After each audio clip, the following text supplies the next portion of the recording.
Lynn, I'm sorry, I don't remember. Do you need us to sign into a chat?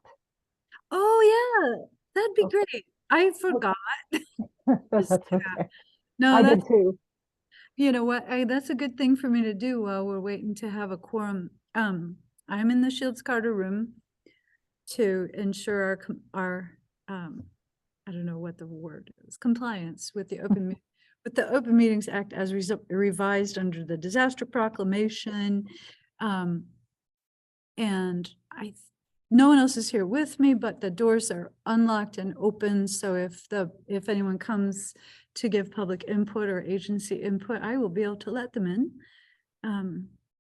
Otherwise, I think everybody else is going to be participating remotely today. So we still, let's see. Not quite a quorum yet. Nope. But if you all don't mind, if you're not a board member or a staff member of the Mental Health Board, to please sign into the chat and indicate any agency affiliation that you might have. And I'll put the link to the board packet in that chat in a couple minutes too.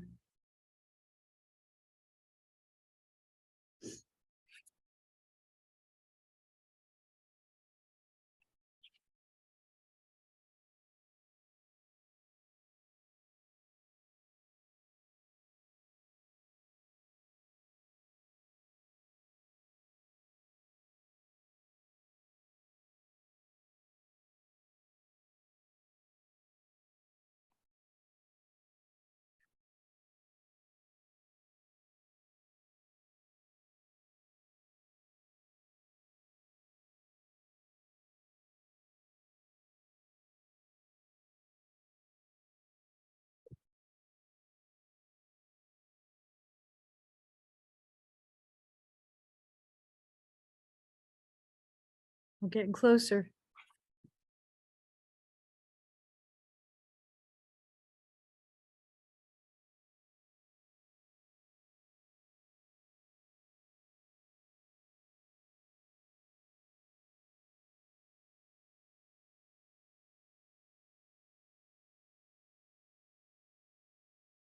All right. Well, Joe, I don't know if you want to start the meeting before, or if you want to wait till Dr. Joachim gets here. I would say let's wait a little bit for Dr. Joachim. Okay. So he usually gets a couple of minutes, so we can just welcome people as of right now. We definitely have a quorum now. Okay. Okay. So wait a couple more minutes, and if he doesn't show, then we'll go ahead and get started. I know there's a meeting in the spring that he will not be able to attend, and he's very excited about you leading the meeting. Get ready. Okay.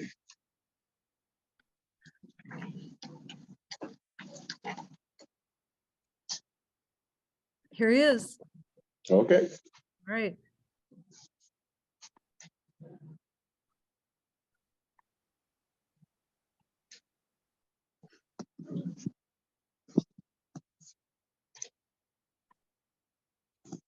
Dr. Joachim, you have a quorum, so you can start the meeting anytime you want to. And I'm Stephanie this evening, so I'll do the roll call. Perfect. All right. I will call the meeting to order to the January 25th, 2023 mental health board meeting. Can I get a roll call? All right, Matt Hausman, Here. Daphne Maurer, Alexa McCoy, Molly McClay, Here. Joe Omosage, Here. Elaine Palencia, Here. Jen Straub. Here. Did I say that right? You said that perfectly. James Brandel Here. and John Paul Joachim. Here. All right. Next item is the approval of the agenda. Do I have a motion for approval of the agenda? So moved, Jen Straub. I'll Do I- second it. All right. Can I get a roll call, please? Oh, that's me, Daphne Maurer, Alexa McCoy, Molly McClay, Yes. Joe Omosage, Yes. Elaine Palencia, Yes. Jen Straub. Yes. Did I say it right that time? You did. Cool. James Brandel, Yes. Matt Hausman, Yes. and John Paul Joachim. Yes. All All right. right. Next item is citizen input. All are welcome to attend the board meeting and to observe and offer any thoughts during this time. We want to limit participation to 5 minutes per person. If anyone wants to speak, now is the time. All right, seeing no hands raised and nothing in the chat, we'll go on to my comments. Today we're here to listen to 2 agencies present topics on their projects for the study session. So I'm just going to leave it to that. So we'll move on to the next item, which is the study session. So we got the mid-year progress reports from new programs. So we have the CU at-home shelter case management. So we have Melissa Corwright, Executive Director of CU at Home, and she'll present on the shelter case management program for this evening. All right, thank you so much for having me. I'm trying to get my camera to work there. Oh, I was there and then it disappeared. Oh, there I am. Yeah, thanks so much for letting me come and present. And Lynn, do you have the PowerPoint or do you want me to pull that up? It's, you know what, we can go either way. I have it. Would you rather run it? It's whatever you think is easiest. If I do it, you have to tell me when to advance the slides. Is that okay? Okay. All right. I can Yeah, do- no, that's fine. Here we go. All right, let's see now. Okay. All right. So I kind of started off just by talking a little bit about our transition, which really all of you went on that journey with us, and I'm so grateful for that. Lynn and Leon and I had several conversations and meetings about what this transition for us would look like, and I just really appreciate their support and all of your support as we have moved through that. So if you want to go to the next slide. So when we submitted our application in February, we had a model that included low barrier, what we were calling mid barrier and high barrier clients. And we didn't have any anticipation at that time that that would change. And so when the city of Champaign Township announced in April that they were going to take on running the low barrier shelter, that obviously caused our leadership team, our board, to pause and come back to the table and think about what our strategy should be. And so one of the things that became very clear to us was that Champaign County didn't really need 2 low barrier shelters. And so as we looked at our model, the gap in service seemed to be that mid to high barrier. And so we took the low barrier portion out of our strategic plan and focused on the mid to high barrier. As part of that, we also sold our building to the low barrier shelter. And that, again, was quite an undertaking for us. But part of what that truly did come down to for us was making sure that our clients were in the right place. And I'm sure many of you are well aware that, before CU at Home was in the building on 70 East Washington Street, it was the Time Center. And so it's just been a strategic location for those low barrier services. And so it felt really important to us, just for continuity for our clients, for them to be in the right place. So our previous services, when we applied for the grant in February, we were the daytime drop-in center. We did have some level of case management at that time, but the request from the mental health board was to help us increase that. So we had that. We had the warming and cooling center. We were the emergency overnight shelter. And then we did have some of the high barrier homes in the community. So our current services, we are now 24/7. So that was a huge goal that we had as an agency and as an organization, because we couldn't fathom really how we were going to ask people to find stability and make progress if the service we providing them was actually keeping them in a position of instability. So we do have 24/7 programming. We have intensive case management. We have our life skills development groups. We are offering our services in a communal environment versus a congregate environment. And that was also really important to us as we made that shift to mid-barrier.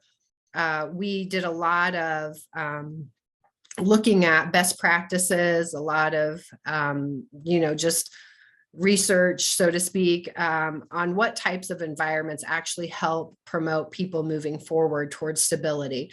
And so it was important to us that we moved away from that congregate environment to a communal environment.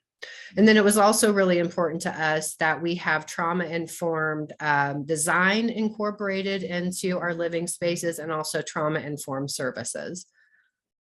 So if you go to the next slide. Awesome. So we have a lot of the core pieces of who CU at Home is, but we did update our vision and our mission to reflect the changes that we were making to the organization and to the programming that we were providing.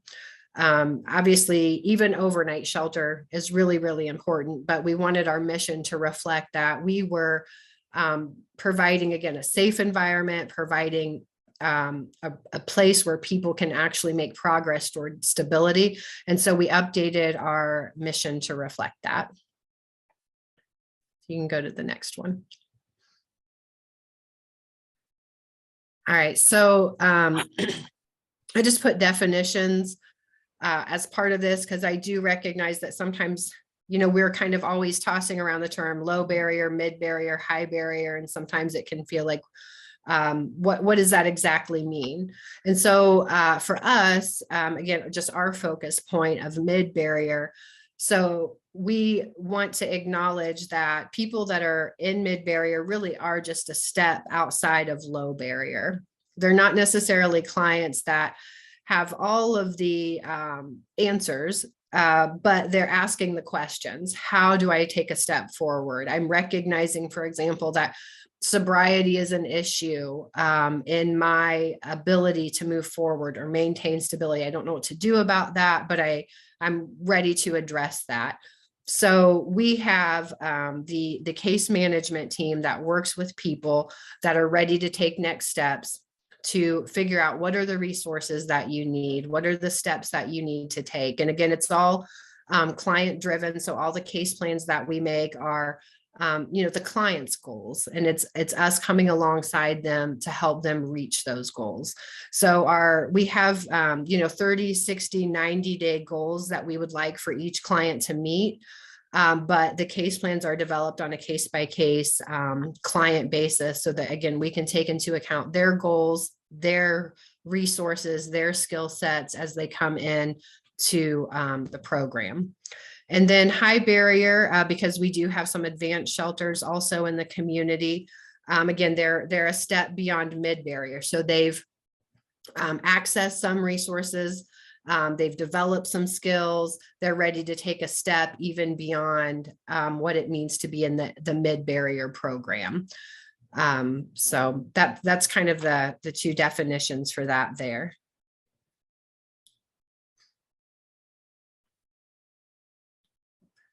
All right, and then we do want to focus on providing intensive case management services. So because mid-barrier clients are, again, truly just a step outside of low barrier, they still need intensive services, intensive support. So we have obviously our case management team that's so instrumental in that. But we also have our mid-barrier shelters are staffed 24/7. So in addition to the case management team and the things that are happening to set up their plans and their goals with clients, the shelter is staffed 24/7 to make sure that people have access to staff at all times. So they have those intensive services. But every client that comes into the program is assigned to a case manager. That case manager will be their case manager for the duration of the time that they stay with us. And again, they meet one-on-one to develop a case plan, to develop goals. We do have some groups that meet that can be part of people's case plan, but those groups don't replace that intensive one-on-one case management that each client receives. So you can go to these things. All right. So yeah, having clients in the right space was really important to us. As I said before, there's actually, and I'm, obviously not a neurologist, but, we looked at the research around and behind what actually, again, happens inside of our brains when we're in an environment that promotes chaos, when we're in an environment where people are continuing to use substances, but also just in an environment where the beds are lined up in that congregate style setting. We wanted people to be in an environment where literally their brains could shift out of survival. And so that was one reason it was really important to us to try to find the right space for people. So right now we have the women are in a house, which again, it's so exciting to see them in that house, just literally to see the change as they walk into that environment. It's so amazing. We are still in part of the 70 East Washington Street building, the part that's less communal, but we are actively looking for a house or maybe two houses for the men. And the harder thing there is just we need more capacity. We found, a large enough house to house 8 women, but we really need capacity for the men to be between 16 and 20. So it's just more difficult to find that space. If we do 2 houses, our concern is trying to have those houses close together for staffing purposes, because then, of course, we're talking about if they're far apart, we're talking about additionally staffing something for 24/7, and how would we do that? So those are things that we're thinking about, but we really want the men to be in a house as well. It just promotes so many, again, basic life skills, and you start to see the gaps right away. So for example, one of the things we're working on with the men and women, but definitely with the women who are in the house right now, is grocery shopping. And one of the things that our clients intuitively do from being in survival for so long is they want to shop from day to day. They have no kind of idea of what it is to budget for the week, go get your groceries for the week. So you're not constantly having time, energy, and extra money spent on going to the store every day. So it's just shifts like that, though, that our team is working with people, and it's small steps. It's like, well, what if we just shopped for 2 days? Maybe it's not even the whole week at first. But, just trying to make those changes and doing that in the right environment.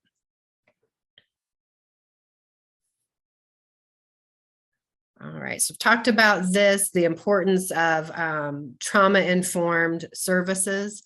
Again, so important for us to have clients receiving services that just respect their stories, respect how they got to this point in their life where they are experiencing homelessness, and no to people, come through our doors for the same reason.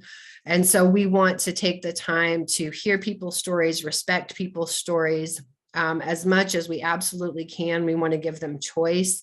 We want them to start experiencing autonomy and independence and just the power of that. We don't want to have them come into our program and then have them feel like they're stripped of all of that. And so we're very careful about how we execute our services. And we've been working with Karen Sims and her collaborative. We started that formal process in January, and we're so excited about that. I'm sure she'll tell us a lot of ways that we need to grow, but we're excited about it because we want to keep doing that. We want to get better at providing services for people. So you can go to the next slide. All right, so currently we are serving, this is, since I've submitted this to Leon, we have 16 male clients, and that's full for us. And we have 10 female clients. 8 of those are in the house and 2 of those are in our hotel program. So we do have some overflow hotel rooms that we're utilizing as well. We have one transgender client, and she's in Austin's Place. So that's kind of the breakdown of what we're looking at. We already have a wait list. We have people contacting us, especially from like the pavilion, for example. People who are coming out of programs want to try to find a program. And that's very encouraging to us. Because we do want, again, we want somebody that's had that level of stability, to have that level of structure, to have some place to go that can continue to provide that for them as they continue to take steps. So we've had a lot of service contacts. So again, because it's an intensive case management program, we're meeting with clients every week, and really we're meeting with clients more than that right now, especially as we kind of get up and running and get started. The goal is not that our clients, though, would become reliant on us. The goal is that they, again, experience independence and experience how to access community resources, those sort of things. And all those contacts there are just our case management team. It doesn't take into account the shelter staff. So I did just look at the component of the program that you're funding, but it doesn't take into account the 24/7 staff that are also in the home trying to work with the clients as well.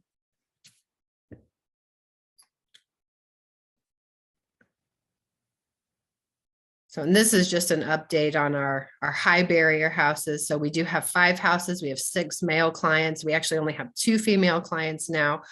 We had 2 female clients just move out. Both of them had DCFS cases and were working to get reunited with their children, and they did. It's so exciting.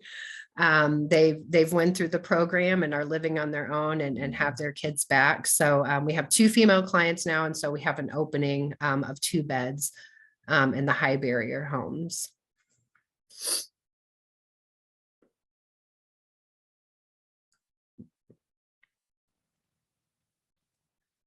So we do, this is our current client to staff ratio. We are wanting in the future to build capacity. Again, because it is so intensive, we want to keep the client to staff ratio rather low. I know a lot of ratios in the case management world can get extremely high, sometimes almost impossibly high. But what we want to do is to try to keep that ratio as low as possible, just so, again, we can put in the intensity and the effort that it takes to move people forward towards stability. So in the future, we're hoping to build capacity to serve 40 clients. We're seeing those as mid-barrier 1, 2, and 3. So again, just mid-barrier 1 would be just a step outside of homelessness. Mid-barrier 2 and 3 would be kind of progressive in that way. And then high barrier, the high barrier homes that we currently have would remain in the mid-barrier homes that we have right now. So the house, for example, that the women are in could potentially become a high barrier home if we can get to the right building or redevelop something that allows us to build our capacity and all be in the same building.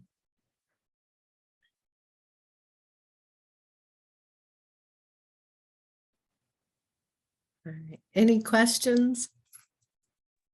Hey, I think for this part, I'm going to stop sharing so that I can see the participants. But I know you have one more slide. Oh, no, it's not. Okay, Oh, okay. I think I do. there you go. I had a question. First of all, I just want to say, thank you for all that your agency has done. Your willingness to shift focus it's and adapt is a huge challenge, and you guys confronted it head on. And it sounds like you guys are doing an amazing job, and I just applaud you for doing that and taking that challenge and pushing through it. The two questions I did have was, what percentage of the population that you are receiving would you say are people that are chronically homeless, people that are there that have been homeless for an extended period of time, not just acutely homeless? And the second question I had was, say you had limitless funds and staffing was not an issue, what percentage of the population in the county do you think more would need this service currently? Like how much what percentage of the population that is in need are we serving with this program currently?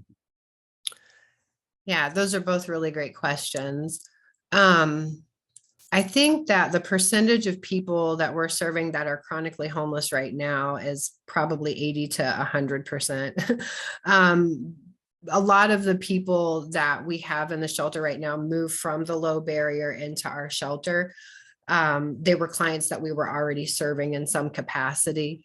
And I think that several of our clients have been housed for some periods of time and found themselves homeless again. And I would say that to me, that would be chronically homeless. So they may have been in a house for 6 months and then they became homeless again. So we have a couple clients like that. And then we have some that have been on the streets almost their whole entire adult lives. We have several that were in care of some kind, whether that was in, Cunningham's Children's Home or another part of care that are in our facility. And it really is very interesting to go through that process and realize where the gaps still are for those individuals. So I don't know, I think it's been surprising to me to see how fast our wait list has grown. So we've only been doing this a little over a month. So I don't know what that number would be of people that would need to be served. Because again, we have places, all over that will call us, which again is very surprising to me. I'm like, how did you find us already? We've only been doing this a month. But people really are looking for a program. Our wait list right now is probably about 15 men and 11 women, which is just astounding to me. And like I said, we've only been doing this a month. So. Well, thank you very much. I appreciate it. I have a question. Thank you very much. This is an excellent presentation. And just today I was reading in the News Gazette the article about the low barrier program. So this was a help to see this fit in with it. My question is about language. We talk about a lot about language that is empowering and non-stigmatizing. So the word barrier is curious to me. And I just wonder, what is the barrier? Is it the person, the behavior, or something else? It's a surprising word to me.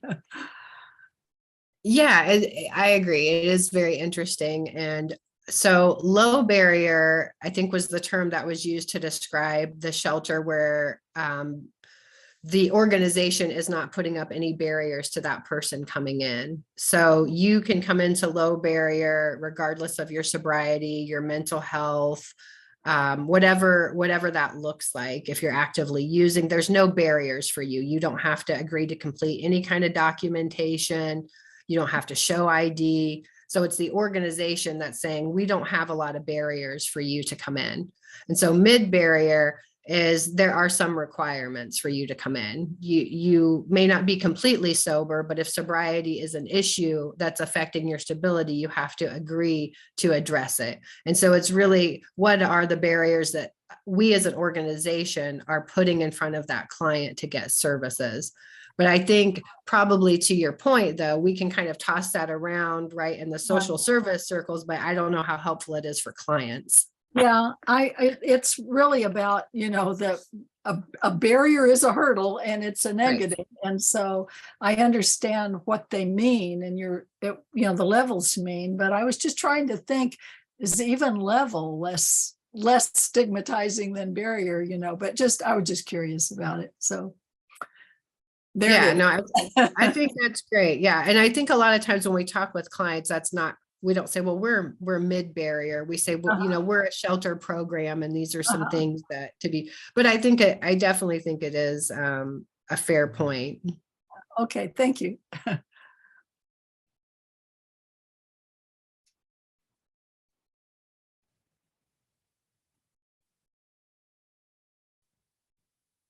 All right. Well, thank you very much, Melissa Corright. Well, thank you.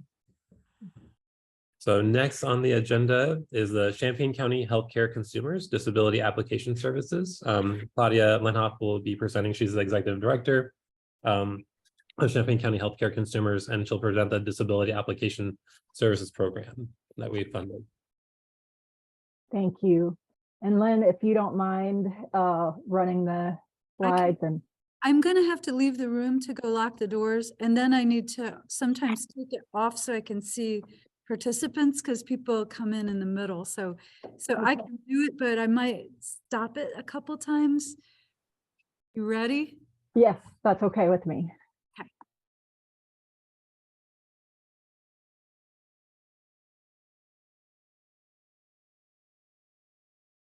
Okay, thank you. And first of all, I wanted to thank y'all for this opportunity, and I'm happy to give some updates. And I know many of y'all have seen versions of this presentation before. There may be some sections that I just skipped through that hopefully you have the information if you want to go back and take a look at it.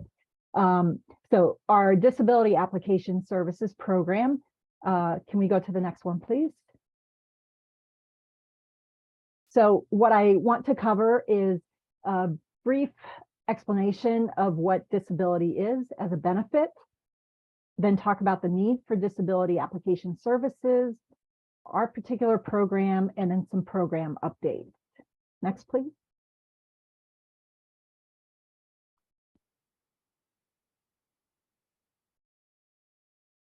Oh, next, please. So what is disability as a benefit? I guess I don't need those title slides. I apologize for that. So disability as a benefit refers to the income supports program that provide beneficiaries with monthly income, and those are made available by the state and sometimes the state and federal governments combined. The main one that people are familiar with is SSDI, which is Social Security Disability Income. And this is available to people who have had paychecks and worked enough quarters, typically about 10 years of full-time work. By the way, those quarters will expire. So if somebody applies much later after their work has ended, they might not qualify for this program. But this is a form of basically early retirement due to disability, and it's based on the person's earning history. Now, the SSI program is supplemental security income. It is means tested for low or no income individuals.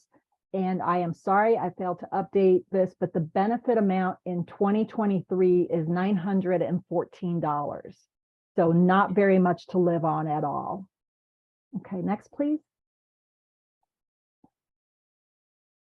So disability, either one of those, is granted when an individual can successfully demonstrate that their health conditions prevent them from engaging in what's called substantial gainful activity employment. So this means that because of their disabling condition or conditions, they cannot earn enough to live on. For this year, SGA for non-blind individuals is $1,470 per month. So if somebody is disabled and earning less than that amount, they should consider applying for disability. Now, here's an irony. In order to apply, you have to earn less than about $1,400 a month. However, SSI is not going to pay you anywhere near that amount. That's criminal. That needs to be changed. Okay, next, please.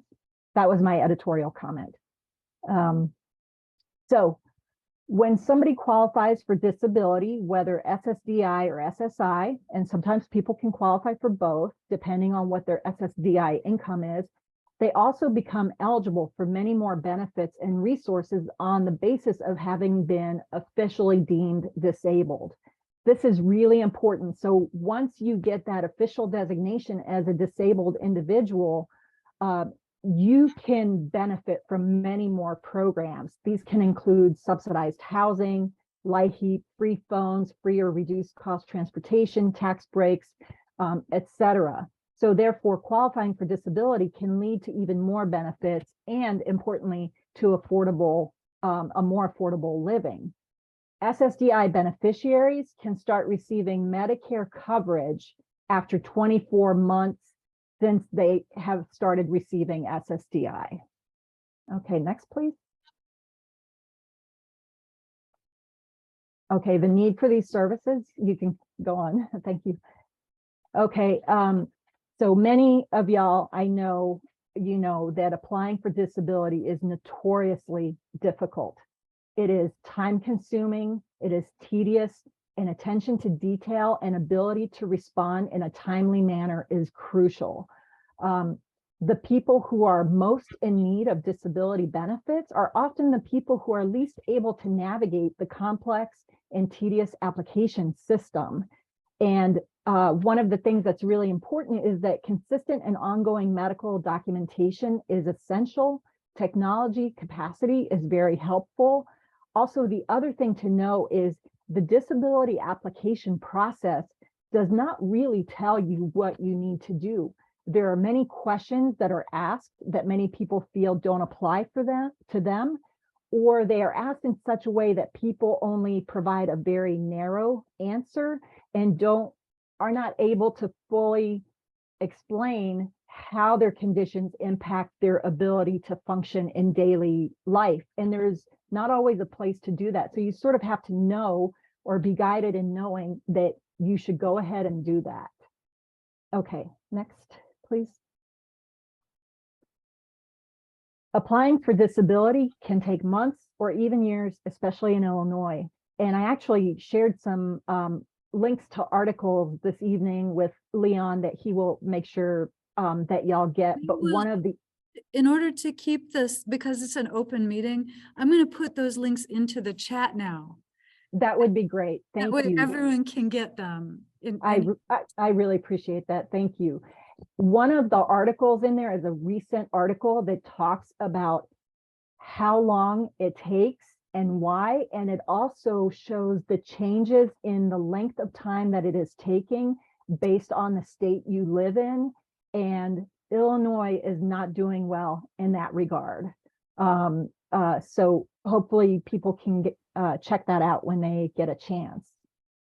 Hang on, I can't share my screen and grab the links, so this will take a second. That's fine. I'll just sort of keep talking if that's okay. One of the other things is that it is much, much easier to apply for disability if you can do it online rather than doing it through the paperwork system. And one of the things that we often do when we're working with clients is if they have access to their patient portal, for example, like a MyCarl or something like that, a lot of times when I'm working with them, we'll have both screens open, like the MyCarl, to be able to retrieve medical information. Social Security knows when your first and last wants to know when your first and last appointment was with a certain provider. They want to know the address. They want to know the phone number, even though they're going to ask you for your medical records anyway, but you still have to complete these steps on the portal in the Social Security system.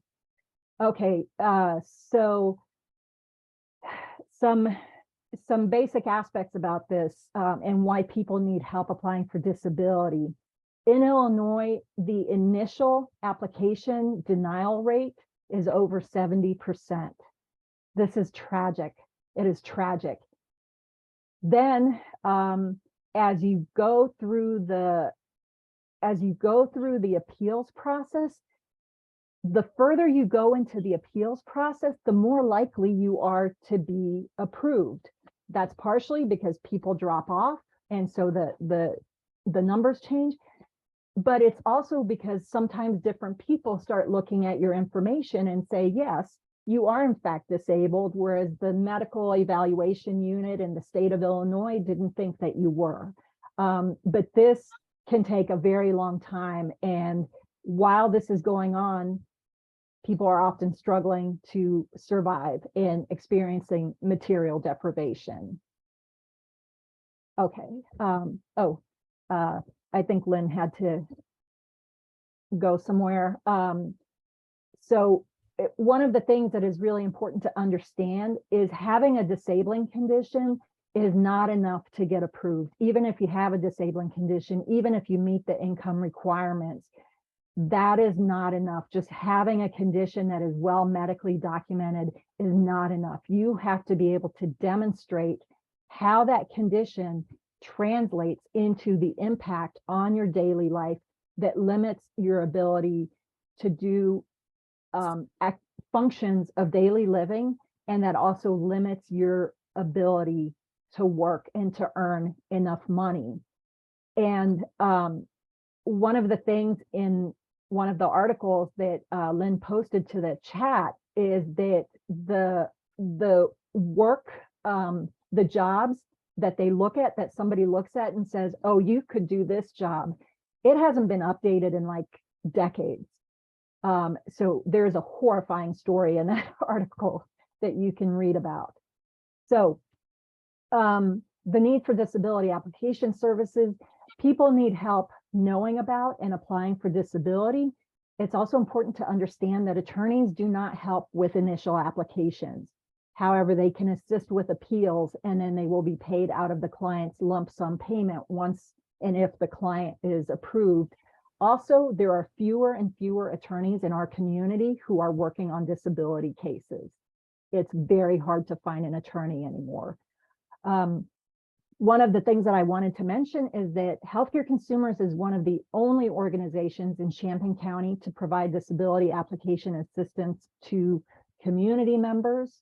And we are the only organization that simultaneously helps with healthcare navigation, insurance, and documentation for those disability applications. Rosecrans provides some much needed assistance to their clients. And then I think Cunningham Township does some applications as well, although we get a lot of referrals from Cunningham Township as well. Okay, next.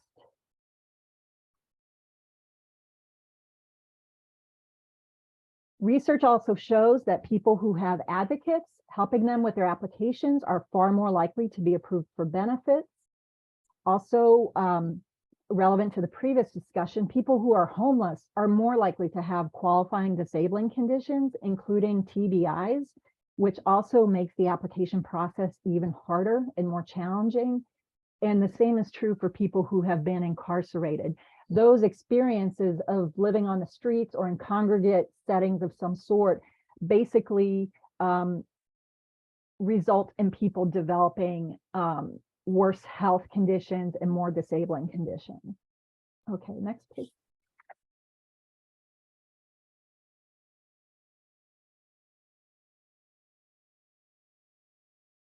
So one thing I wanted to mention is that medical providers often cannot and do not provide documentation on how the disabling conditions limit the person's ability to function. This documentation and the ability to articulate it is crucial for a successful application. Champaign County residents, we know, are under-enrolled in these programs. We believe that there are far too many county residents who are functionally disabled but have not yet been able to access the benefits for which they might qualify. And not only do the individuals need this benefit, but getting people qualified will also benefit the community overall and will help reduce strain on social and healthcare services. Next, please.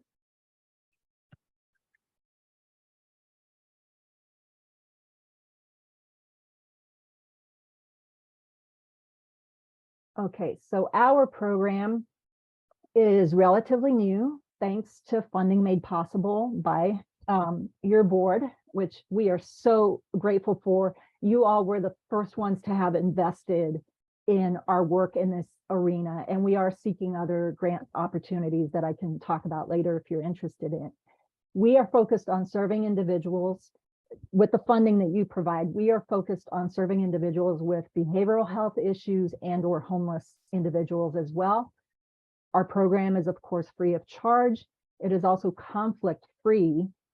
We serve people regardless of who their healthcare providers are. And if they don't have healthcare providers, we help get them into the healthcare system to start documenting their conditions.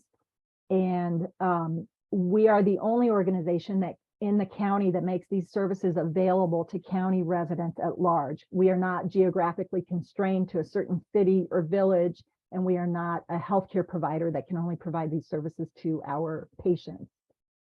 Okay, next, please.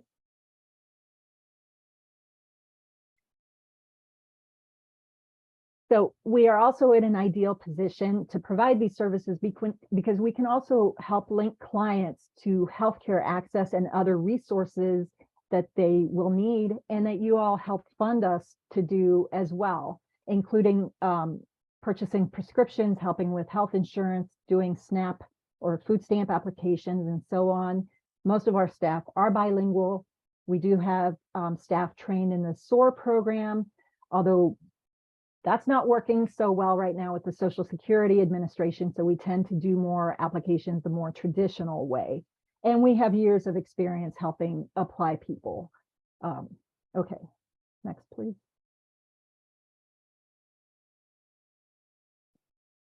Let's skip this. This information is about SOAR, but y'all can check that out later if you want. Okay, the only important thing about the previous slide, you don't need to go back, Lynn, is just to say that we help people at various stages, so people can come to us at any stage that they are in. And we frequently see people who just got denied, they tried to apply on their own, they just got denied, and we will try to jump in and make sure they don't miss that window for filing an appeal to their initial denial, and then we can come in and add more to their application. And also we can read about why were they denied and see if we can remove those arguments from the system, from the process. You can move on. This just identifies who the staff are who are working on this. And then I just want to give you some program updates. So our goal is to serve 30 individuals within the program year. At the time that I submitted this, we had, for this funding year, we have gotten 3 applications for SSI and or SSDI approved. We have 13 pending applications. Actually, we have more than that now since I submitted this information to Leon. We have about 4 appeals that are in different stages of the appeals. We also have helped a couple people apply for early retirement through Social Security, which is a requirement of SSI. SSI in the state of Illinois, and again, I think this is wrong and needs to be changed, but if you get approved for SSI in the state of Illinois, they make you apply for Social Security retirement at the age of 62, meaning you get less of the benefit that you have earned for your retirement. It's a way that the state saves money. The clients served are coming from Urbana, Champaign, Tolono, Rantoul. I also forgot to mention, I have a client in Pasodum and a client in Ogden as well. We have struggled a little bit with the hiring. I have somebody who should be starting in February. I also actually have an individual who has been denied disability and may take on some part-time work to help with this process. And because this person really understands the process of applying for disability. Okay, let's see what's next. Okay, so these are some ugly truths not included in my previous presentation and learned the very hard way. I just mentioned about the age 62 for SSI beneficiaries. And by the way, Illinois is one of the few states that does this.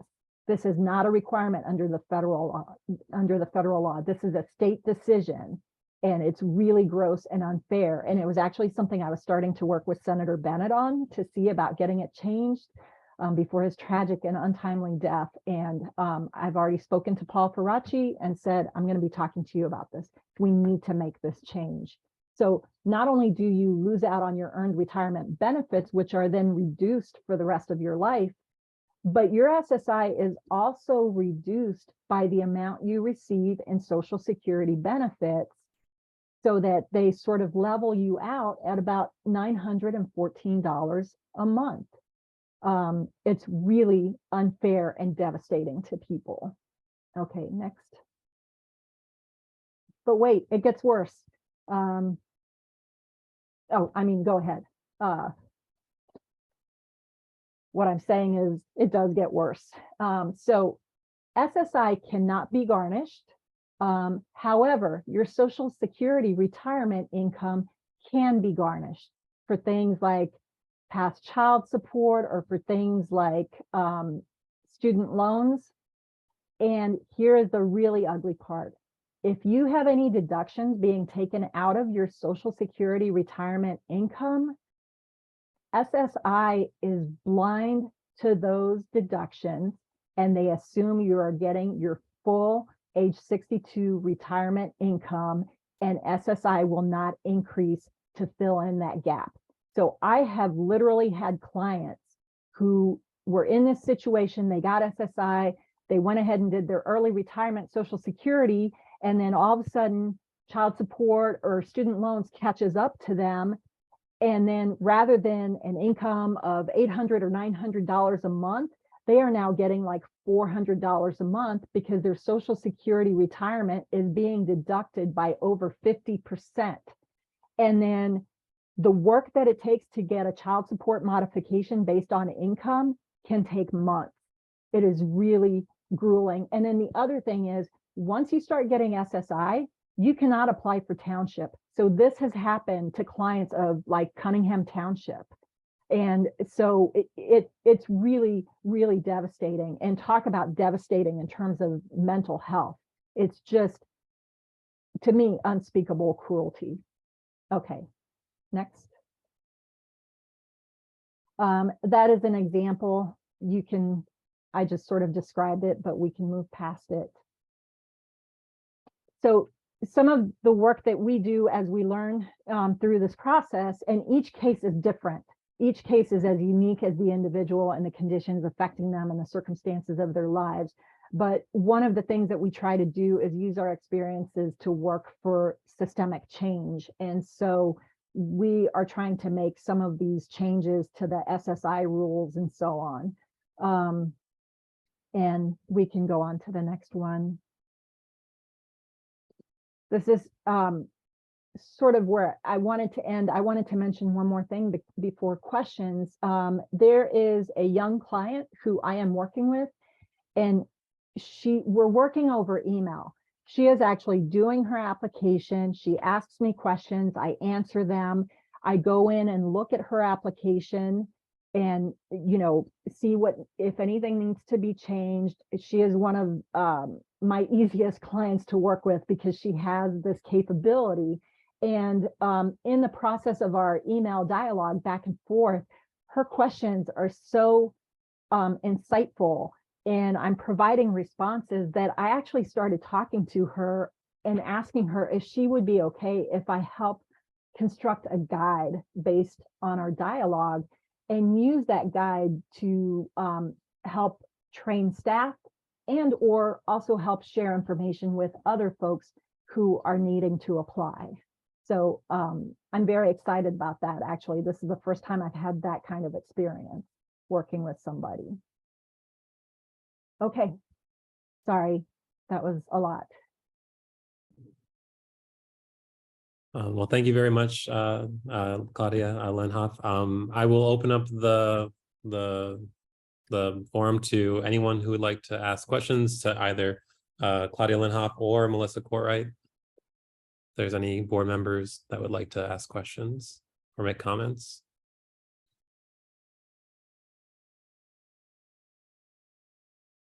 I know some of y'all have heard this all before with. I think the one comment I did have, or a question I did have for you, was for first time SSDI applications, what do you think is your like percentage of approval versus denial for the application? Within our organization, we have actually had a really high approval rating, probably about 60%. Wow. Which is not the norm. And thank you. I can't take too much credit for it. Part of it is that the part of it has to do with the fact that that we can help get people into the care and get the documentation that they need, and also that aspect of being able to articulate how the conditions affect their ability to function or to work. The other thing that we do that I think anybody applying for either of these should know is that as soon as you submit your first application, you'll start getting mail. And one of the pieces of mail that you get will have a cover sheet with a barcode for your case. And anytime, what I tell my clients is anytime you have a new appointment or see a new specialist or have a new test or anything like that, let me know and let's get those records, or let's tell Social Security about it so they can go and get those records. And so you keep sort of adding to the case file. Or, for example, if a client tried to do a part-time job and they couldn't because they have good days and bad days and too many bad days interfered, I try to get them to document that, including with the help of their former employer, and we fax that in. Yes, Social Security and healthcare still uses faxes, but we fax that in and it goes into their case file, and their case worker is pinged with that information. And so that's a strategy that is really helpful. Regular people don't know to do that. They think they've submitted their information and they don't know that it's sort of an ongoing process. So that's part of it. Thank you very much. Sure, thanks. Are there any other questions or comments? Excuse me, this is just more of an editorial.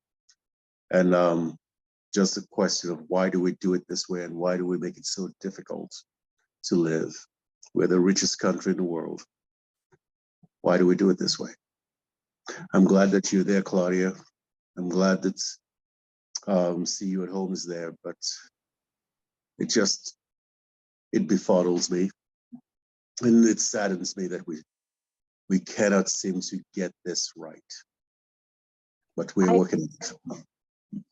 I agree with you. I'm sorry, I didn't mean to interrupt you. I could not agree with you more. I think it is unspeakable cruelty. And if you read some of the articles that Lynn posted, there is an effort in Congress to change some of this. And I will be reaching out to those legislators and those organizations to see what we can do to help. And if there is an opportunity for shared advocacy, where perhaps the mental health board can help weigh in or something like that, I will definitely be in contact with Lynn and Leon, and hopefully that's something that we can do together. And I'm hoping that the momentum will build for this. I'm going to be doing some national advocacy in a couple weeks, so I'll look at the articles too. Thank you very much for sharing, and I forwarded them to folks. Thank you, Lynn. We have a comment from a board member. Oh, okay. Oh, I just wanted to point out to everybody because obviously this is my whole life these days. You know, thank you, Claudia. Obviously, we need so many more advocates doing this work in our community. You know, it's such a lifeline for people to receive the SSDI, especially our homeless population. What's frustrating for me, and I'm sure for you too, is that even when folks receive SSDI, it's not a livable income. It's not enough to pay market rate rent. It's, you know, and also pay your utilities. And so that's also a place where you know, we could be doing some advocacy, I think. I definitely agree with you. Can I just give two really quick updates sort of related to that? I'm sorry to take so much time, but I'm sure y'all are aware of the HHI grant funding process, the Housing and Homelessness Innovation Program. So I went ahead and applied healthcare consumers, and we've been awarded a grant to hire a couple more staff members to work specifically with the homeless population. And one of those positions is to do disability applications so that we can add to our capacity. The other thing is that, and this is a topic for a different conversation some other time, but we are also working on a tiny homes village for hard to house and medically fragile homeless individuals. And I'm super excited and scared about it, but we're working on it. But one of the things that we really want to do as part of that is provide intensive case management and also provide these application services to the people. So we're not going to require people to have income to pay even a minimal rent. But we want to still try to get these programs behind people and underneath them, because a lot of times, once you qualify, you have income for life. You might have to be recertified every now and then, but you have income for life. And while that income needs to be improved systemically, it is something that will help. And ultimately, I feel like our county, to meet all the need of people who need help with these applications, would probably, if healthcare consumers was doing it, we'd probably need a staff of about 10 disability application specialists. But we'll just keep going and keep building it out. But y'all gave us our start, and I'm forever grateful to y'all for that. Thank you. I actually have a question for, I have one for Claudia and one going back to Melissa's presentation as well. So I will start with my question for Claudia. I apologize for the delay on the other question, but sometimes it takes me a little while to formulate what my actual question is. So first of all, to both of you, thank you so much for sharing all this information and for these services that you're offering to our community, because truly they are vital.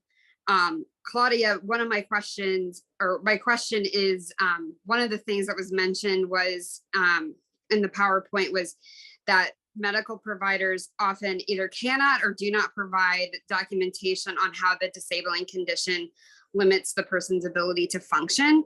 And I apologize if I missed this, but one thing I'm wondering is if there have been, or might there in the future be any outreach to providers in the community about maybe some trainings about how to better write documentation for this specific thing, because I know as someone who's a community mental health provider and often writes documentation for various things for my clients, I know there is a lot of skill required in that to actually hit all of the criteria that you really need.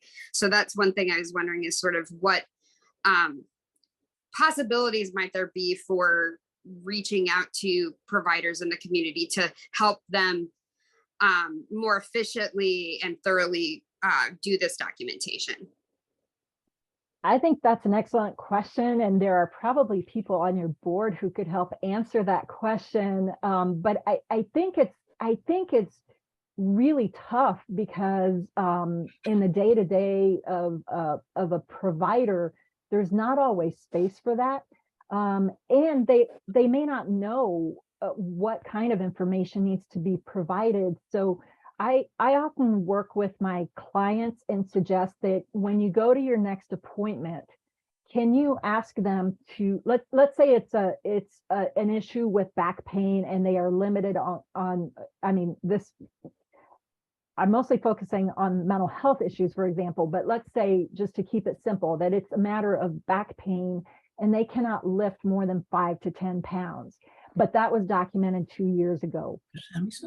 I will ask them to ask their provider to document it again, and then maybe to articulate some examples within the documentation. Like, I don't want you carrying groceries, and multiple trips of carrying, 10 pounds of groceries could set you back for a day, but so, and then when it comes to mental health issues, I think, for example, I'm working with a client who has really severe anxiety. This person has a very hard time leaving their home, therefore working, and sometimes even going to the grocery store, like going into a public place, is debilitating to them. And so I'm asking them to talk to their provider about those examples and to ask if that information can be codified into their medical records, so that when the review department starts looking at the medical or healthcare information, they can see that in the record. But I think you're right, and I just don't know if the healthcare system allows for that capability. I'd love to hear what the doctor has to say from your perspective. And I know you go above and beyond many providers because you have a deep understanding of this, but what do you think? I mean, I think it's hard for a few reasons. Like, one, we are usually working nonstop from the time we get into the office till half an hour after the office closes, and unlike lawyers, we don't get paid for time that we're not seeing patients directly. So when we get phone calls from parents or, patients, or my call messages or refill requests or questions through my car, like, we don't get paid for that time. And so to write a letter, and that's usually a non-urgent matter compared to other medical things that are being requested. And so it's usually farther down the list because it's going to take more time. If you want the provider to spend more time writing the letter, they often, if they don't normally write SSDI letters, they don't know what to write. So a lot of times they're usually requiring on the patient to know what should be in the letter and provide what they want to be written in the letter, and then we'll write that in the letter if we think it's appropriate based on the medical diagnoses they have. Other times the provider and the patient and the family may not know what should be written in the letter, and they'll just say, well, we just need a letter with the diagnoses in there, just confirming what they have, and so we can apply for SSDI. And it's like, well, that's not enough. And so then they get denied, and then they're like, well, why did I get denied? I don't understand. I have these diagnoses. I should be approved. And so then obviously there's a lot of difficulty there. And so I think, I mean, pediatrics, there's obviously kids that would definitely qualify as they get older for SSDI. And obviously adults, I don't know if adult doctors probably have more need to write those letters. For pediatrics, we don't get those requests as often, unless it's something that's going to be a chronic lifelong condition that's not going to improve with time. So it's definitely, I mean, from a pediatric perspective, definitely something that we're not experts at writing. And so I feel like almost some of those things, activities of daily living, I'm thinking of, okay, I need the physical therapist notes, I need the occupational therapist notes, almost the developmental pediatrician's notes would probably be better, because they would be more apt at writing or articulating a good, well-written letter for the application process, or even a social worker or somebody that probably has more experience with understanding the system than a general provider. Because general providers, like, we are trained on what to keep you alive, what's going to kill you right now. Not like a lot of things that we learn as pediatricians are the parenting skills and the parenting advice. We learn that on the job, not in our medical training. And same thing with like the social system, social services, and the system in general. Like, that is kind of on the job training, and it's trial and error and just learning with experience. And so it takes time, and unless you have experience with it, unfortunately, it's not something that we're as experienced or not as apt at being proficient at helping them with the application process. So I think that is such an excellent question that you asked. And the hopeful part that I will tell you is that prior to the Affordable Care Act, when somebody didn't have insurance, they had less access to ongoing care. And so it was harder to do the thing that I'm suggesting, which is that, like, when I work with somebody, I'll suggest to them, let's schedule an appointment, go see your provider, talk to them about this. I might even go with them to help facilitate that conversation or write something up for them. And then the provider and the patient together can sort of discuss it, and the patient can request, can you put that in the record for me? And then I can help flush that out, you know, referring to the documentation, but then help provide more of the narrative of what this means in the patient's life or my client's life. So that is the hopeful aspect, but I think a lot can happen within an appointment. And fortunately now more people have health insurance, so they can schedule those appointments even just to do something like that. But I think it's something worth pursuing and trying to think about in a way that wouldn't, we'd have to figure it out in a way that wouldn't burden the providers in the way that the doctor just described. it would be nice if in the medical record system there was a template to write a note like this. If someone built a template that you can just, we hit F2 to go through different parts. Like we always have templates for pre-op physicals, for regular physicals, for sick visits, all this stuff, but there isn't a template for this kind of a note. But we have templates for all kinds of notes. So this would be, I don't know if there is, I haven't looked for it, but I haven't heard of one, but that would be really easy, I feel like, for activities of daily living and other things, for us to be able to write and streamline. I love that. Maybe we can collaborate one of these years and see if it can be done. I love that idea. Anything. Yeah, I know that I know that my therapy agency has we have like these templates for when we have to write letters. And it does, I mean, if there's a type of letter I haven't written in a while, it does make it a lot easier. Like, even if I know generally what I'm supposed to put because of an in-depth conversation with a client, it does like really kind of decrease that burden of like putting it all out on the page. Because even just writing is, you know, time consuming. And if you don't know exactly what all needs to be in there, that also adds, you know, another layer. So I love that template idea. Yeah. And with mental health stuff, it can be much more challenging, because how do you describe that, you know, having adult ADHD, depression, anxiety, how do you articulate the constellation of those conditions and how they combine to limit a person's functionality? And a lot of medical reviewers are not familiar with that. It just sounds like, oh, somebody's just making this up, you know, and so that can be really challenging. And the other thing we know is that prescriptions don't always work well for a certain person, and so they might have a series of prescriptions, and how do you turn that into evidence for the disabling condition and the process that the person has to go through? So it's really, really tough. And I think and I think, as Joe said earlier, it's unnecessarily difficult and cruel. And so, yeah, there's so much work to be done. Thank you. Thank you. I can go ahead and ask my question for Melissa now as well. If that's okay, awesome. So one thing that I noticed in the discussion of the clients that you're working with is a mention of working with transgender clients.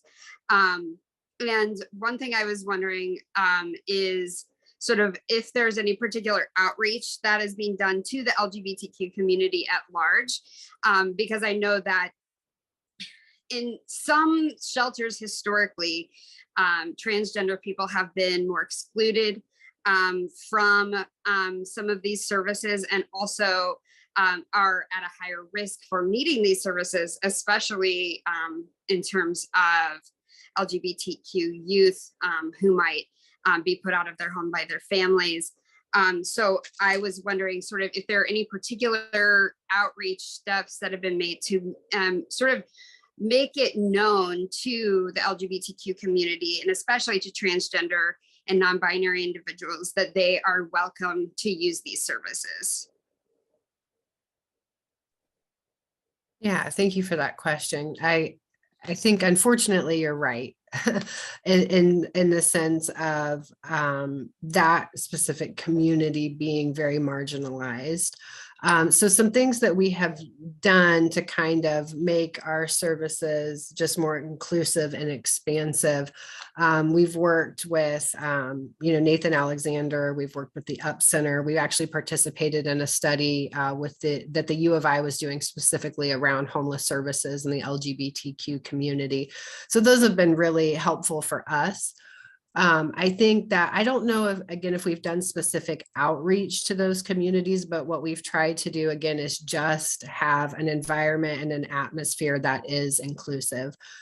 So I can just speak for the time that I've been working with CU at Home, but just having our policies and procedures reviewed, specifically, Nathan's been such a good partner for us, just to make sure that our language is correct, that we are correct in what we say and how we, approach people. So that's been really helpful for us. And he's had some suggestions and things that we're working toward, and he's actually in and out specifically of our organization, because we have had some clients that have been targeted. And so this hasn't been since we've been 24/7, thankfully. But when we would be closed for parts of the day, we had, actually, this has happened to 2 transgender clients that were staying with us. They were targeted by other clients. And so we worked with Nathan, we worked with Cunningham Township to appropriately put them in hotels for a while because they didn't feel safe. And so those are the things that we're doing, and are open again to more outreach and to continuing to grow that. Nathan has actually suggested that maybe we have a house specifically dedicated to LGBTQ individuals. We don't have the resources to do that right now, but I think it's a great idea so that, that outreach can be very specific. Thank you so much. Yeah, thank you.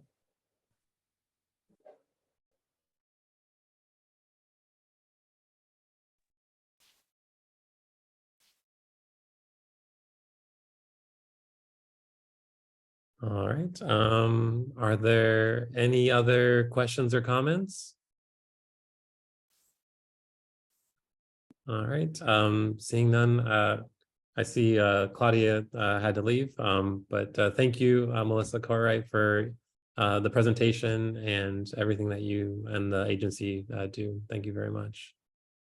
So moving on to the next item, we'll go on to agency input. If there's any agencies here that would like to make any statements, now's the time. Limit to 5 minutes. All right, next item is board announcements. I don't think we have any board announcements, right, Lynn? No. All right, I guess that means it is time to adjourn, and I guess we'll see everybody next month.